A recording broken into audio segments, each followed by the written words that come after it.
Welcome back to the substructure classes.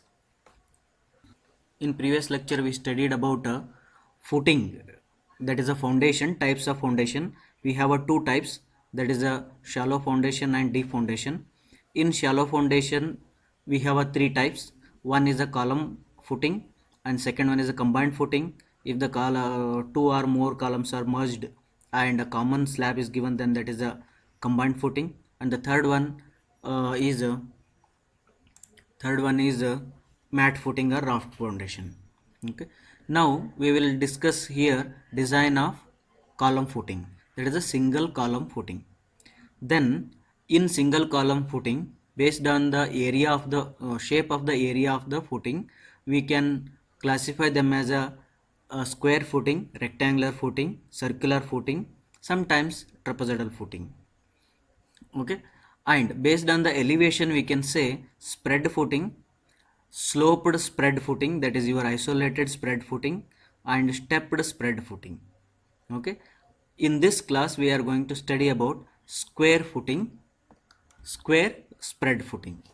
Here there are common steps involved in this design of footing. That is, first we will calculate total load, area of the footing, dimensions of the footing, upward soil pressure, bending moment, depth of footing slab, and steel calculation.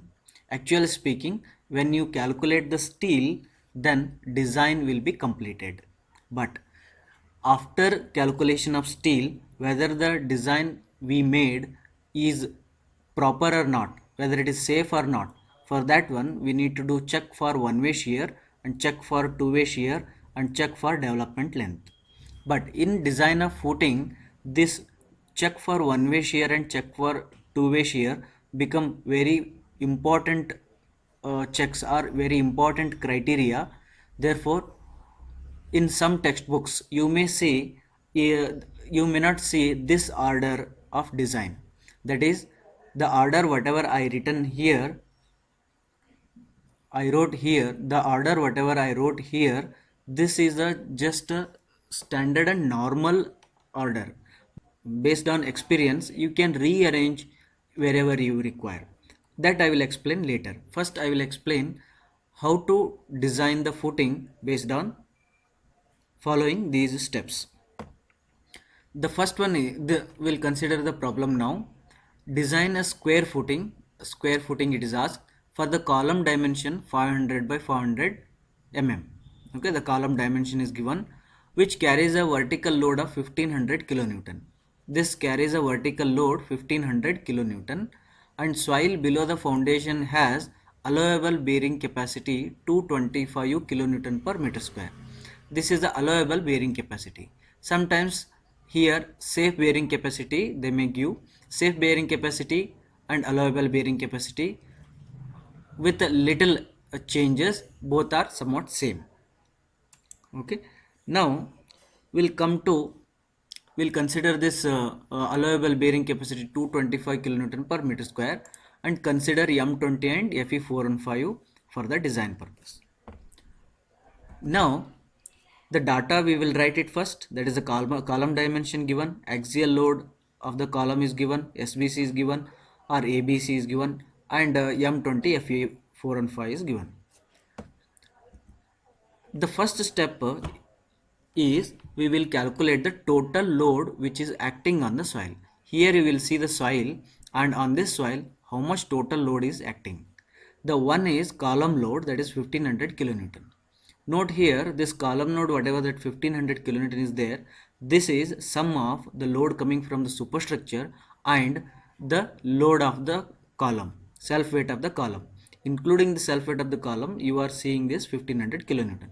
Don't worry, load on the column we will call it as a 1500 kilonewton. Then weight of the footing is also acting on the soil, but you don't know, in the first step you don't know the depth of the foundation, you don't know the area of the footing. Therefore you cannot determine the self weight of the footing. Therefore we will assume that one. How much we will assume? Weight of the footing we will always assume 10% of the column load. 10% of the column load is 150, and we will add these two, then we will get a 1650 kilonewton. This is the first step in the design over. Now the area of the footing. As it is, that area of the footing will be this much of load which is acting on this soil. To make the soil safe, we will calculate area as 1650 divided by SBC, then we will get 7.33 meter square. This is the area of the footing. Means this much of area if we provide, then our footing is safe, or otherwise the load coming will be equally distributing to the soil. Okay, to distribute that one we want 7.33 meter square area. Now coming to the third step, that is the dimension of the footing. Then what dimensions we need to give? Okay, how much the what are the dimensions of the footing? That is, here it is said square footing, therefore L will be equal to B, means this will be equal to this, then B into B equal to A, B square equal to 7.33, and root, you take the root here, and B equal to 2.71 meter. Means the breadth here you need to give 2.71. We will round it up to the 2.75. Okay, this is provided, this is the actual one, this is a required one. Now we will provide 2.75, which is more than the required, therefore we will be always safe. Now out of these steps, we determined three steps, we gone through three steps. Now we will come to upward soil pressure. Now look at here, the load which is coming here and which is acting on the soil, but the area actually required was 2.71, but we rounded it to 2.75. Means somewhat extra area we considered. Means the net upward pressure which is coming from the soil to the foundation will be altered. Okay, now therefore we need to calculate this one. 1500 is the column load divided by the actual provided area we need to write here, and then you will get a Q dash, that is your upward pressure from the soil to the foundation. Keep in mind here we are not adding that 10% of the load, that is the foundation weight of the foundation, we are not adding, we should not add. That is because of the safety purpose, nothing more than that. And here in some textbook they will multiply 1.5 factor of safety here. That is not a wrong. If you multiply 1.5 factor of safety in this step, then in later steps, that is a bending moment, shear force and two-way shear, there you should not multiply 1.5. And if you are not multiplying here 1.5 as I am doing, then I will definitely multiply factor of safety to bending moment, shear force whenever I come to that step. Therefore my practice is like I don't multiply 1.5 in this step. Okay, now fourth step is over, that is your upward soil pressure we calculated. Now we'll come to bending moment. Indian standard says some guidelines to calculate the bending moment for the footing. That is, if this is a column, then this is called as the face of the column. This is for spread footing. If this is the face of the column, then at the face of the column you need to draw one section. Then you will get one panel here. And this panel, how much bending moment it is creating at a critical section, that we need to determine. That it looks in elevation like this. Means if you consider a section here, it acts like a cantilever. Understood? It may bend like this. Therefore, that we need to determine. Means we need to consider this panel as a cantilever and determine the bending moment. Of course, this dimension and this dimension, this dimension and this dimension will be same. Therefore whatever you calculate, whatever you determine the design parameters here, those design parameters you can provide in the entire area of the footing. Okay, now we'll coming to the bending moment determination. Bending moment for cantilever, we have a formula, fixed formula, that is W L square by 2. Here L is a projection length. Projection length you can calculate it like 2.75 is the overall length, the total breadth, and minus 0.5, then you will get a, then divided by 2, then you will get a projected length, that is 1.125 meter. This 1.125 meter is a L square by 2. Then perpendicular to this one here, perpendicular to the paper, we are getting here 1 meter. We are not taking entire 2.75 because it is considered it as a slab and we are designing a slab. Okay, then we got Q dash 1 into L square by 2, then we got a bending moment 125.5 kilonewton meter. Here I need to make it as a factored. means I will multiply factor of safety here 1.5. Then I got 188.2526 kilonewton meter. Okay, now the bending moment is over. Now in this steps, again we completed bending moment. We'll go to the next step, that is a depth of footing. Now depth of footing means this is depth of actually slab. How much depth is there this slab, that we are going to determine. We will always design it for balanced section. Balanced section means mu limit is considered as mu applied. Then mu limit formula is 0.138 FCK BD square. Mu applied we just determined in the previous slide. Then from this formula D equal to root of mu, that is 188.26 into 10 raised to 6. This is because we want in Newton mm. Then 0.138 into 20 into 1000. Breadth here we are considering 1000 mm. Then D we will get 261 mm. Then what it practically indicates is, if we provide 261 mm depth here, then it will take care of bending moment acting on the footing. Okay, now then, but based on the experience, we may cause some, we may have some problems with this depth because of shear and double shear. Therefore, based on experience, I will increase this depth 30%. In your beam design, slab design, you will not increase it to this much high. You just round it up to 265, 270 like that. But here for the foundation, we will increase it to 20 to 30%, even sometimes 2 times, that is 100% also we will increase, sometimes 80%. Okay, now we will increase it to 30%, then we will get a 339.5 mm, then we will round it up to 350 mm. Okay, this we have rounded it to 350 mm. Now think that 350 mm depth if we provide this, it will take care of bending moment. It will take care only bending moment. Understood? Now depth is calculated, then we'll come to the steel calculation. That this, for this steel calculation, you know the formula, that is a 0.5 FCK BD by Fy, 1 minus root of 1 minus 4.6 mu into 10 raised to 6 FCK BD square. Usually we use this formula in design that I considered, and I substitute each and every parameters which I know. Then B is here again 1000, then I will get a 1652.40 mm square area of steel. Then if this is the area of the steel, then I will calculate percentage of steel. That percentage of steel is equal to AST by BD into 100. Then I got 0.472% of steel. You can check this percent of steel whatever you given with the minimum reinforcement and maximum reinforcement provided by IS, but usually it will be satisfied. It will be always more than the minimum and less than the maximum. No need to worry about that. Then percentage of steel we observed here is 0.472%. Now steel calculation is over. Now actually speaking, the design is over, but we need to check for one-way shear, two-way shear and development length. Now we'll come for check for one-way shear. In one-way shear, table number 19 in IS code suggests that if you have AST in your hand, that is a percentage AST PT in your hand, you can get a shear strength of the section. Now see that we calculated in previous slide, that is AST by BD, that is a 0.47%. That 0.47 falls somewhere here. Based on this, I will come to M20 and here I will interpolate and I will get tau c equal to 0.465. You should understand what is this tau c. Tau c is a design shear strength. Means if you provide this much of steel and if you provide that much of depth, then that section, that footing will have its own shear strength this much.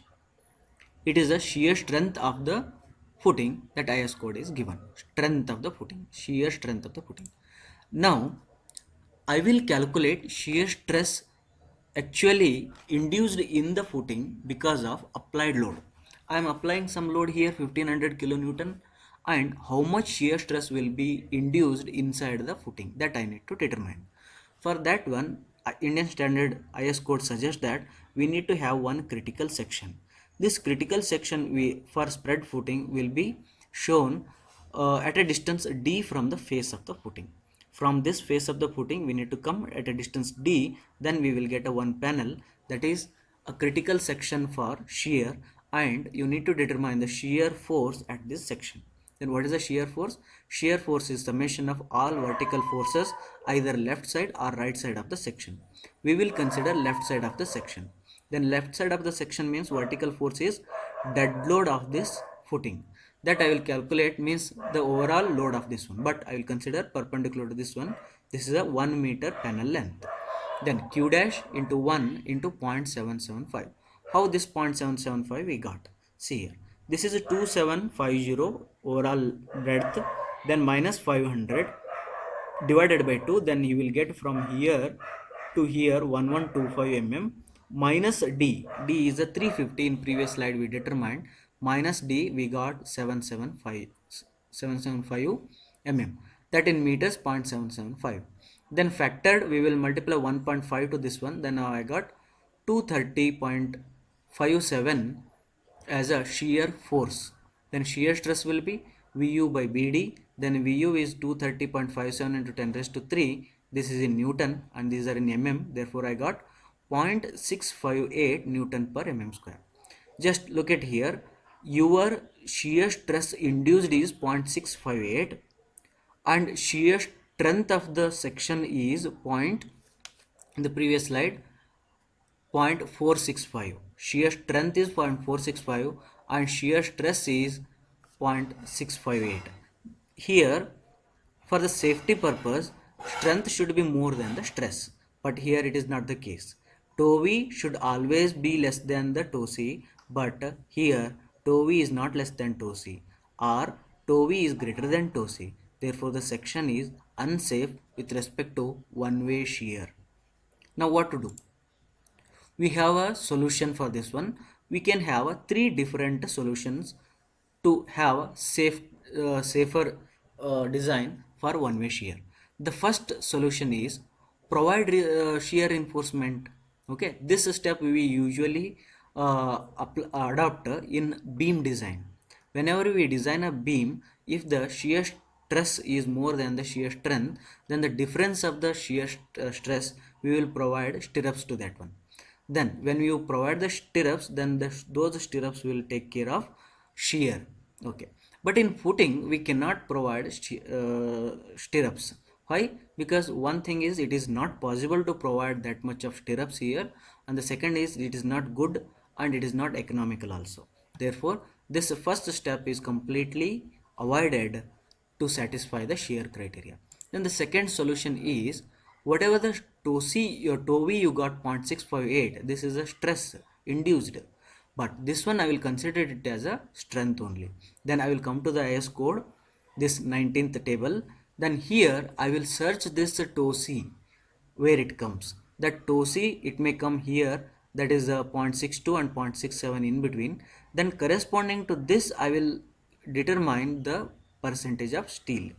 Then to have this much of strength in the section, then steel should be 1.15%. Okay.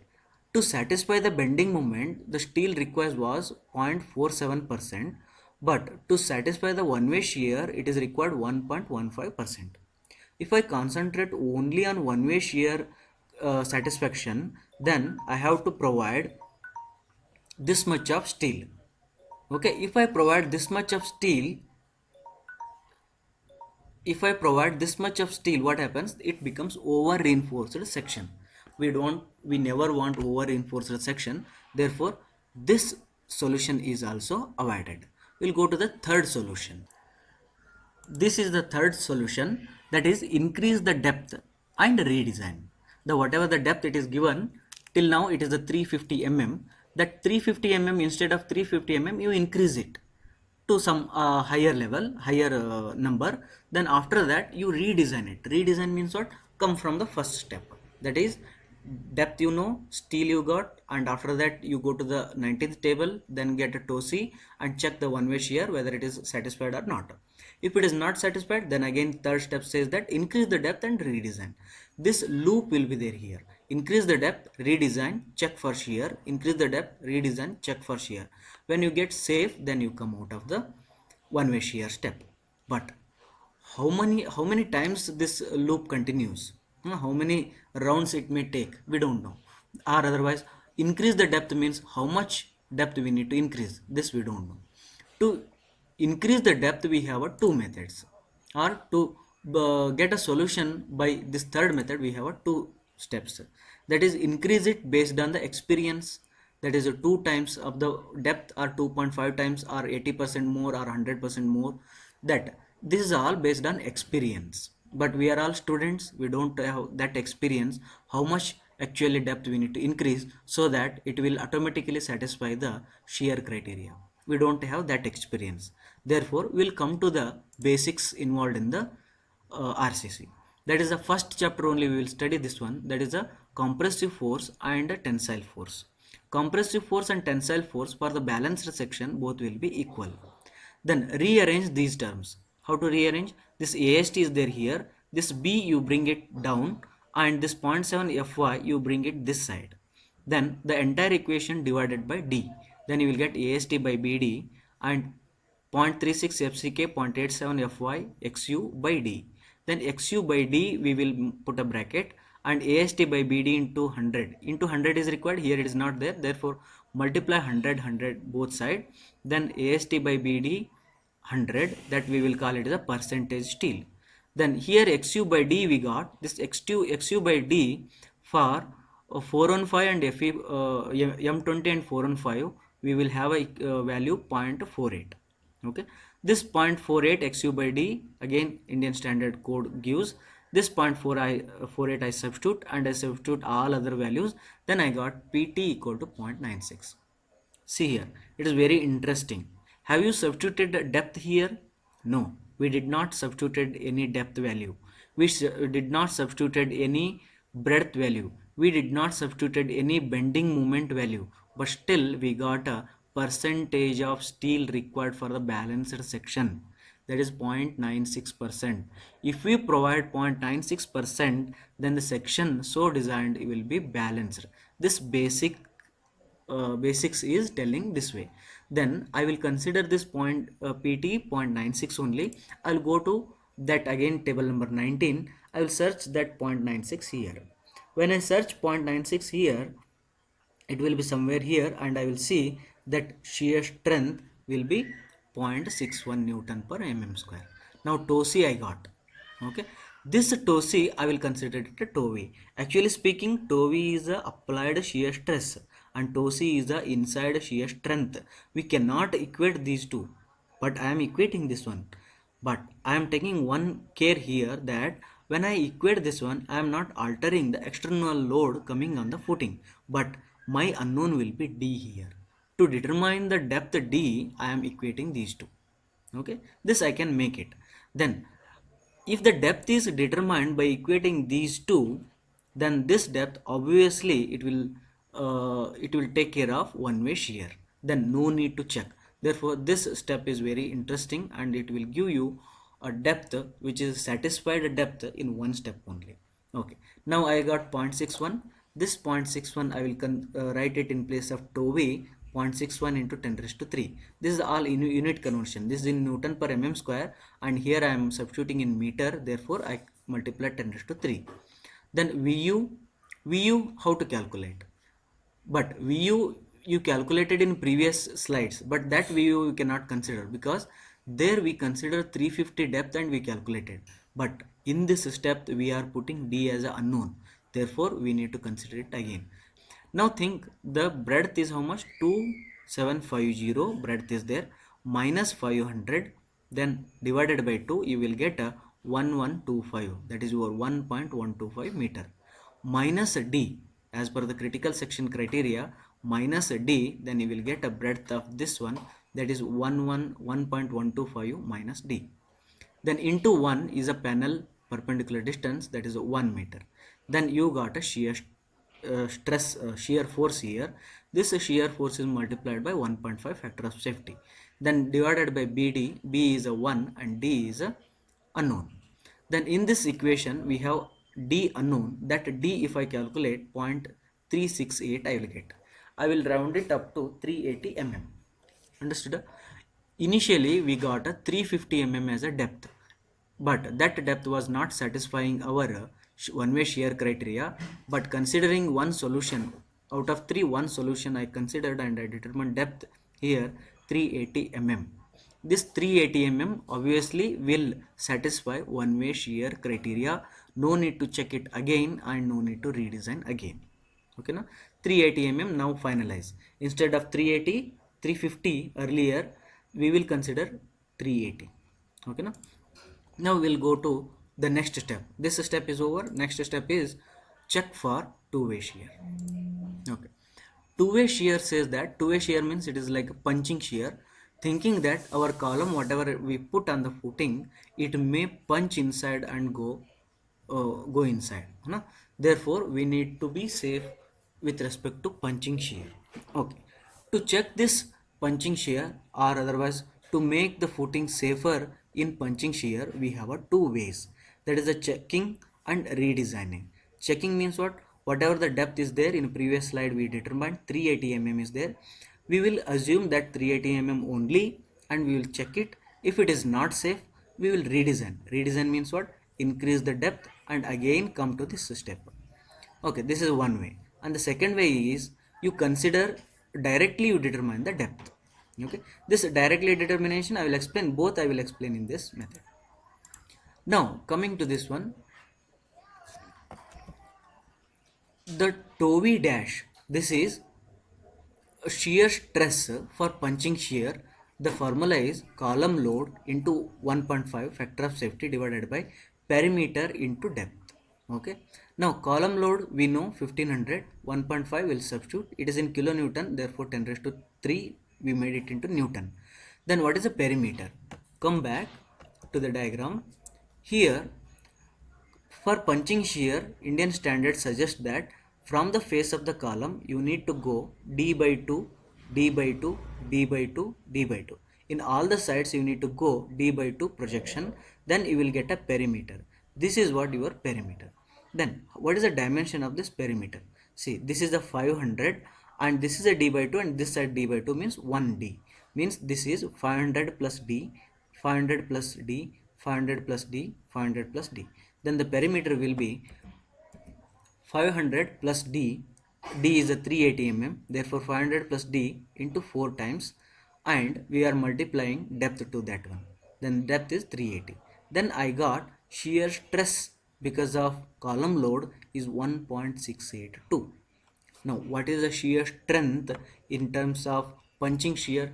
That again Indian standard gives some suggestion, that is it should not exceed this, whatever this 1.682 is there, no, this 1.682 should not exceed ks into tau c. Then what is this ks into tau c? This ks into tau c is, we need to determine by this way. Then ks is 0.5 beta c and this value should not be greater than 1.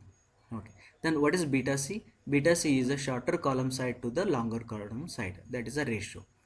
Then this k you will get, and tau c is a 0.25 root FCK for limit state method, 0.16 root FCK for working stress method.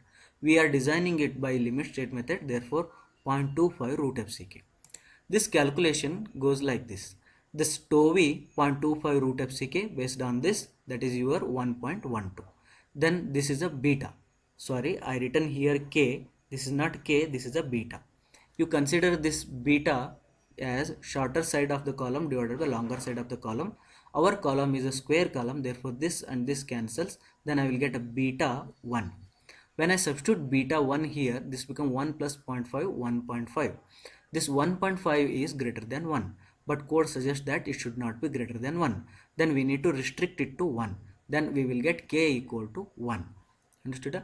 Now k into tau is your tau is 1.12 and k is 1. Then I will get tau c dash is 1.12. Then it says that it should not exceed this ks into tau c, but it is exceeding. See here 1.682 and this is 1.12. Therefore again it is unsafe.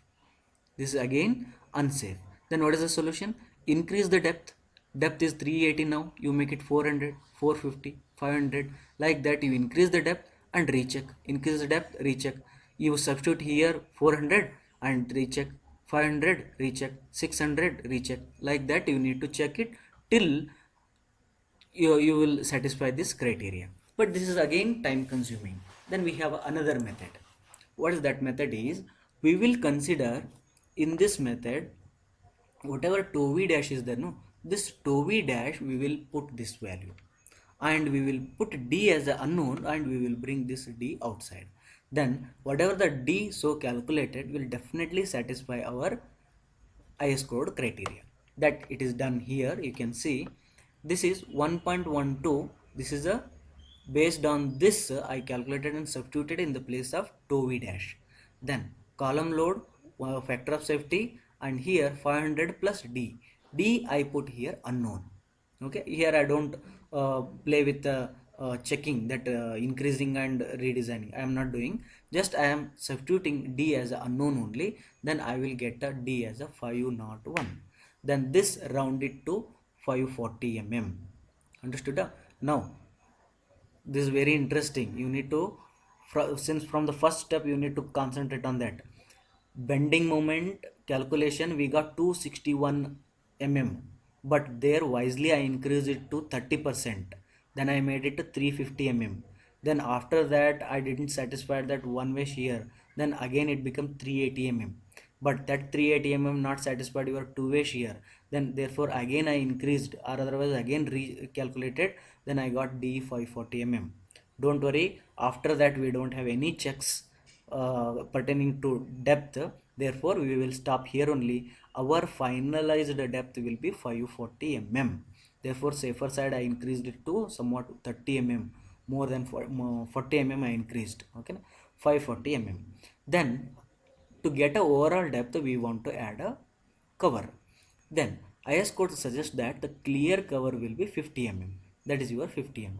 Then thinking that this is not standard, thinking that there will be 10 mm bars used. Then this is winding bar 10 mm, and this structural bar is also 10 mm. Then the depth will be, this is a half of this diameter and full of this diameter 10 plus 5. This is a 15, and a clear cover is a 50. Total is 65. 65 actually we need to add, then it becomes 605. But here 40 mm is increased, no, therefore I rounded it to 600 mm. Then what is that? Depth is 540 mm and overall depth is 600 mm. This is finalized now. Now check here. Check for two-way shear is over. We'll go to the check for development length. No, because here we manipulated many times the depth. Then again steel calculation is altered. Therefore we have to go back to 7th step. Okay, now 7th step we need to go back and we need to recalculate the steel. Now earlier the steel was more depth, now depth is increased to 540. Depth is increased to 540, therefore the steel is reduced here. Okay, the quantity of steel is reduced, the quantity of concrete is increased. That is very interesting parameter in the design of foundation. Then after getting this steel we will assume 12 mm bar. Then this is a 1 bar and this is the overall total steel. Then into 1000 I will get a spacing that is 112.5 mm per meter. Okay, center to center. This I will round it down, do not round up. Okay, round down to 110 mm center to center. This is what the design is done now. What are the final parameters? That is 540 mm and 110 mm center to center, 12 mm bar. This is the final parameter. Now I will come to the check for development length. Then what is, this is a check for development length. Then what is development length? Development length is the bars which are coming from the column, they have to enter into the footing for a particular some strength. This is called as a bond strength. Okay, we should have some overlapping of this bars and this footing. Therefore we need to extend some portion of the bar into the footing. Whether this portion is whether this LD, whatever that satisfies your development, that bond strength, whether that distance is available in our footing or not, that we need to check. For that one, Indian standard suggests that development length is 5 sigma s and 4 2 bd. This phi is the diameter of the bar you are using, and sigma s is your stress in the bar. Stress in the bar will be 0.787 Fy. Okay, 0.87 Fy. Then tau BD, we have one table. Actually, this big table is there. I have cutted this one this much. We are using M20 concrete, and the design bond stress is 1.2. Now here some notes are there. For deformed bars conforming to IS 1786, these values are increased to 60%. Ours is 415. Therefore, we need to increase this 1.2 by 60%. Then, for the bars in compression, the value of the bond stress for bars in tension shall be increased to 25%. Okay, the bars which are using in the foundation and in the column are subjected to compression. Therefore, we need to increase it to 25%. Therefore, 1.2 increase 60%, increase 25%, then the whatever the value you will get, that is your tau PD. The calculation goes this way. That is a phi. I will substitute phi. I use 12 mm bar, therefore 12 mm, and sigma s is your 0.87 Fy, 0.87415. Tau BD from the table is 1.2. It is deformed bars, therefore 60% increased, and compression, therefore 25% increased. Then I got development length is 452 mm. What is this development length? Come back to the figure. It says that from here, from the face of the column, it should insert inside the footing 452 mm. Okay, now this 452 mm is there. Now whether that 452 mm is available here, that we need to check. Look at here, this total is 2750, that is minus 500 is your column dimension, divided by 2, you got the projection of this one is 1125. This 1125 minus 50 is what? That is your somewhat cover provided at this side. I will consider it as 50 mm. Then if I calculate 1075 mm is available. But actually we need to required length is 452. 452 is less than 1075. Therefore, which is this 1075 which is more than 452, therefore the design is safe. Now the entire design process is completed. Then what are the results? The results are simple, just I will explain here. The breadth of the footing we know 2.750, this way 2.750, this way. Depth of the footing is finalized as 540 effective depth, and overall depth is 600 mm, and the steel is decided at 12 mm bar and 110 mm center to center. Okay, and development length is 452 mm. Okay, these are the results of design. But whatever I explained now, this is all for understanding purpose. If you go like this, whatever I explained now here, if you follow the same steps in your examination or in practice, you will consume lot of time. Therefore, for exam point of view, I am going to suggest, or I am going to rearrange these steps in a better way, so that we can consume a less time and we will have a better design. Okay, this whatever I explain the same problem for exam point of view, and in future whatever the problems I explain after this one, I will follow this exam point of view steps. Okay, see, in this previous step you can see total load, area of the footing, dimensions of the footing, upward soil pressure, bending moment, sorry, upward soil pressure. These four steps will be common whichever the method you use. You design it for exam purpose, or you design it for actual purpose or understanding purpose. This 1 2 3 4, these 4 methods will be common. Then coming to the fifth step is a bending moment. We will calculate bending moment. Actually, after bending moment, what we used to do, we go to the depth calculation. After this one, we used to go to the steel calculation. After steel, we used to check a one-way shear and two-way shear. We will avoid this step now. After bending moment, we will avoid calculation of steel now. After bending moment, we will calculate depth.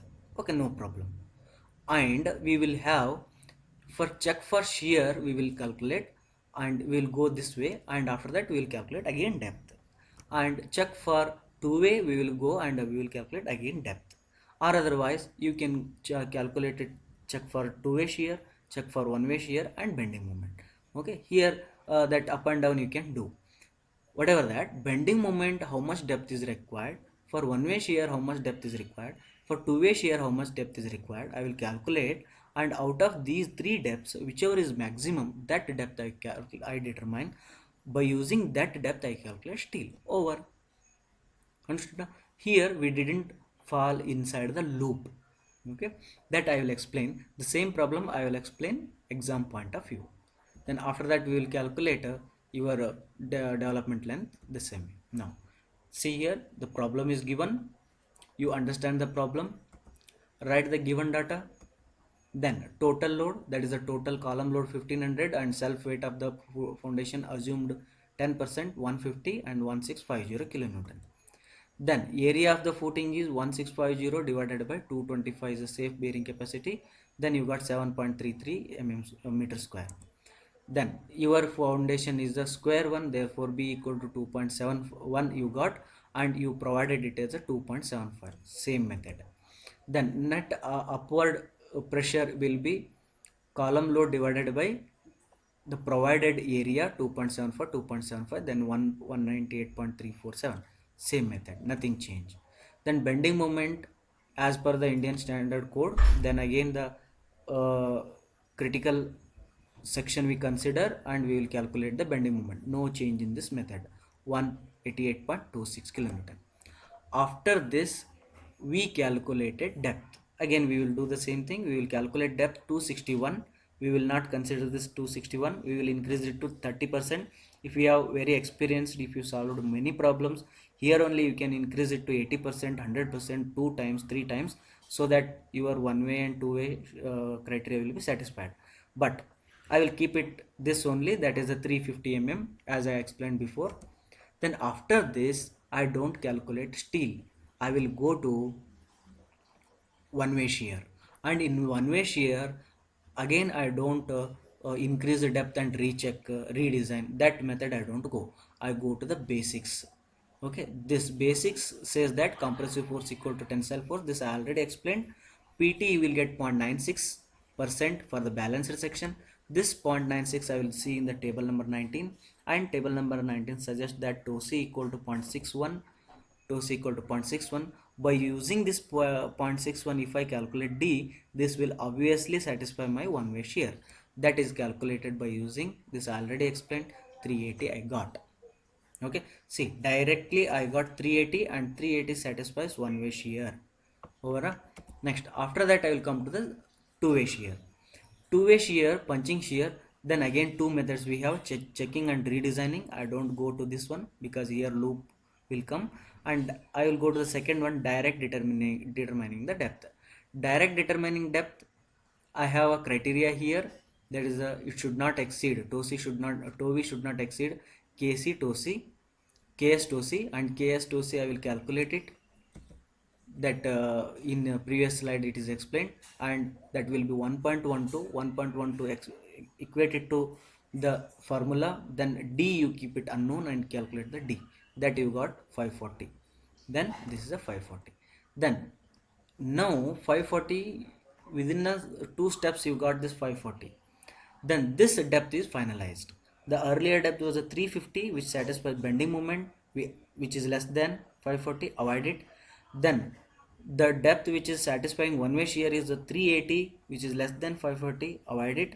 And the depth 540 is satisfying your two way shear which is more than the both of them, therefore it will satisfy all the criteria. I'll consider 540 and go ahead. Then I will calculate steel, then spacing 110 over. The design is complete. Then coming to the development length, same calculations, nothing changed here. Then calculate that one and your design is complete. Okay, this is what the method we need to adopt. I'll come to exam point of view. Again I will come to the first slide. Total load you calculate, area of the footing, dimension of the footing, upward soil pressure, bending moment. Till that don't worry, you follow this method. and after that directly jump to after that you calculate depth of the footing, and after this one don't calculate steel. After depth of the footing you go to one way shear or two way shear, or after depth of the footing you directly go to two way shear and one way shear, then steel. Okay, after steel you come to the check for development length. This is what design steps in the footing. Okay. In next classes, we will consider rectangular footing and rectangular or this square footing with eccentric loads or moment acting, and we will even design for combined footing, two column combined footing.